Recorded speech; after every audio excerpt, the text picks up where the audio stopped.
Hey guys, and welcome back at a brand new video of Tuning Dutchy. Now I hope you guys are doing great again. I'm doing fine, and today I'm gonna talk about something very special about the car, performance-wise. So keep watching, and I will dig into that very soon. Before we get going, make sure to subscribe to the channel. That's supporting me and the channel itself. And hey, let's get big. Now, for the new people over here in this video, I got a daewoo Matiz 3-cylinder engine, 51 horsepower, and it's from build year 2003. It's already performance-wise increased to 55 horsepower measured yesterday by also 92% humidity weather. So that's very good. Current performance things, what I have on the car is actually, I only have one instead two mufflers on there. I have a header installed. I'm the only one actually that has that header in the whole world, I believe, because I have never seen it anywhere else. And hey, I mean, the car actually still has to be upgraded. Now, what I'm meaning over here, guys, is of course not just a simple sports air filter or simply exhaust. No, I mean, of course we have done crazier stuff than that. If you guys are watching my channel, you can definitely see that I had a Chevrolet Matiz, which is white black. That was white black because it's destroyed by someone else. And that one had a supercharger on it, and that one, I still have it over here, but I can't install it because I'm not someone that fabricates stuff. And with that being said, I'm not able to make some brackets. Yes, sounds pretty stupid, but I am in learning, of course, and you need the materials and the tools if you want to make it. But as I said, I got a intercooler already in the car, and what I mean with that is what I'm going to show you now. This is let's get a good grip on here. I'm going to show you guys that a little bit more different here on the table. It's a little bit better. Now, what I'm going to show you now is the intercooler that's in the car. Over here, we're seeing an Audi A3 from 2003 intercooler. I believe this one is from the left side, and the one on the right side is actually this piece over here is there, and this piece over here is there. Just to make it on the sides like it's like this, actually fitting quite nice. Speaking about intercooling, now does intercooler make any sense if you do not have a turbo on it or if you don't have a supercharger on it? Yes and no. It doesn't make any sense if there is hot temperatures in the area, and if you have small thickness of turbo hoses, then it's not going to make sense, because if it's in the area from heat, the turbo hoses will get hot pretty quickly, and hey, I mean, rubber is going to heat up much quicker than steel. That's also what I have seen in temperature reduction, and if we speak about the intake temperatures. And yes, guys, if you are recently turboing your car or supercharging your car, don't forget that intake temperatures are very, very critical, not only to gain horsepower, but also to prevent your engine from detonating. And what do I mean with that? The more humidity your country has, like me yesterday, with a measuring from increase from 51 horsepower up to 55, I have turbo hoses on it, and I put a little bit of steel pipe on it with the blow valve already. So I am already prepared. Now, it's not going to lose my intake air from outside of the world. It's staying in there. But because I have a steel pipe in there, it's going to not getting hot as rubber, as said. Which means cold air goes in, means more horsepower, but not just cold air. The humidity is definitely going to make sense if you speak about horsepowers. Now, of course, do not pull water in your car, because then it's not going to run anymore. But definitely air that contains a lot of fog, it's good. So, nonetheless, I talked with you guys about what am I planning. Now, of course, I still want to get my car supercharged, and the supercharger lays actually in the area here in the left from me, in the room left from me. It's for the 0.5 liter engines, completely up to 1 liter. So that means I can actually give it full send without remapping the engine, without anything to do, not even giving the car extra fuel or fuel injector, fuel pump, and all that sorts of things. No, that's all unnecessary. I have everything stock, and I had that one in the Chevrolet Matiz, which has the same engine block, also 3 cylinders, also 51 horsepower, also six valves. Everything was the same, and it made actually out of 66 or 64 horsepower. completely from bone stock. Yes, from bone stock. I only had an open sport air filter on there on the Chevrolet Matiz and a modified exhaust. Now I ran it completely up to the end with, well, as good as non-exhaust, I guess.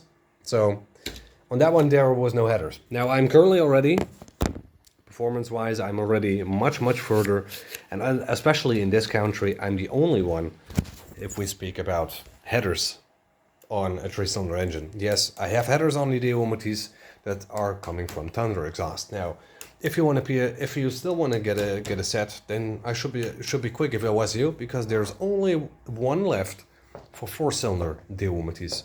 Now, it's the only coil actually to get, or if you are a fabricator, then you can do it yourself.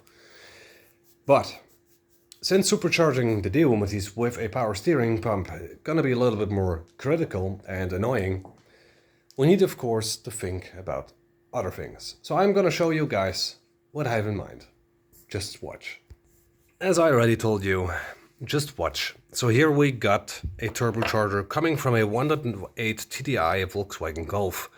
Now this turbocharger is going on the Matiz. Yes, it's a little bit too big, I guess, and that's exactly why the intercoolers over there is going to get into place. Now, the reason why? 2 reasons, which I'm gonna tell you. Now, the 2 main reasons why I want 1 up to 2 intercoolers in my car have 2 reasons. If a supercharger or a turbocharger doesn't make any sense, but which of both? I mean, both are creating hot air because they're running, of course, around. Because a turbocharger, like over there, has a turbine shaft. Now that one gets hot if it's turning 130k revolutions per minute. Now that's quite a lot. That's just like a plane engine that spins around, or a jet plane, whatever you want. So it creates hot air, and that needs to be cooled. That's where the intercooler comes into place. Now don't forget, your air, so your turbocharger or your supercharger comes before the intercooler. Now there are 2 pipes on there, as you guys have seen just a moment ago. 2 pipes can be installed on there, and the first one should come from the turbocharger, and the other one goes actually exactly to your intake manifold, or better said, throttle body. Now that's number 1 for cooling your air, because a turbocharger gets very hot, up to, I believe, 1300 degrees, if I'm correct, if you have a big turbocharger, of course. The second reason is an intercooler decreases the boost pressure you get. So by decreasing the boost pressure, especially with a 1.8 TDI turbocharger for a 0.8 liters engine, is actually better. So I hope that both intercoolers actually give me maybe 5-6 psi less, so I don't blow up anything. Now, this is for me just actually trial and error. There can go everything wrong. Things may go right. We don't know. So for me, this is going to be the very first time creating for me really a turbocharger on a not remapped stock car with just a header on it and just 1 instead of 2 mufflers. So this is for me really brand new. Now, not to forget and not to mention, I mean, of course, this one is very handy, and I made a hose actually myself. Now, I am pretty sure this one is not going to hold the pressure I need, or pressure that is going through it. And I have seen, well, just a few days ago, that my car is making 4 to 6 bar oil pressure, and that's way too high. I mean, Chevy C10s or K10s or Sierras or Cadillacs, they don't even create such high oil pressure. So I think I have to go with going with a much thinner oil, or I have a problem somewhere, or a blockage. Now what exactly? No clue. However, the car runs fine. I mean, my battery recently is a little bit dead on the dead side. I definitely have to get a new one. But I will later this night, or maybe even tomorrow. I think that it's going to be a job for tomorrow. I'm getting the battery out of the car, making the contacts actually much cleaner, and putting it on a battery charger, and hopefully well, at least for a few days the battery will still hold. So that's way important because I have to work one in the oncoming days. And well, hey, if that's gonna work, that's nice. And then I can finally get a new one. But anyways, turboing a car, is that better than supercharging a car? Well, guys, don't forget that turboing your car gives you immediate power. A supercharger needs to, well, spin around first before it can create power. So it takes power first and then it delivers. And turbochargers deliver power immediately, so they don't have lags. So that way makes exactly why turbochargers are that popular. Now, superchargers are popular, of course, because they're whining, and mine actually sounds like a Formula 1 car, so that sounds pretty nice. If you want to listen how that sounds at my car, I mean, check out my channel on the shorts section. Then there you can see flyby from the AMR 300 like a Formula 1. There are several videos, so check that one out. It's gonna be a big job, guys. The turbocharger, yes. I mean, I have definitely to be creative. I mean, it's 1.8 TDI instead of 0.8 L. So it's one complete liter, or better said, well, what should I say? Dirty cubic inch more what the turbocharger is delivering. So I think I have to use both intercoolers in order to get the boost pressure a little bit lower. Now, currently, I have also installed temporarily a radiator fan that was actually on the original radiator, and as said, I have a radiator on there right now that's much bigger in white. So my radiator now is a little bit larger in size and higher in size as well as wider. It's three times wider. I believe the original one was 1.5 centimeters wide, and this one is 4.5 or 5 centimeters. So that's a lot of difference. The fan also works, so I know the cooling system is doing its job very good. However, I have seen bubbles going inside the coolant reservoir, so I'm not quite sure if the thermostat, if that one is working properly. I have not that feeling that it's working that properly. Maybe I'm gonna replace that in the future. But yeah, turboing the daewoo matiz, guys, if you want to know how that one is going, then I will ask you to definitely check out the next video that's coming up, because that's definitely going to be the turbo install, if not already installed and driving around. But I have to see what boost pressure we're going to make. Do I need a lag or something? Do I need to create that? I think I will definitely create a lag on the turbocharger side. So I will not go too much PSI.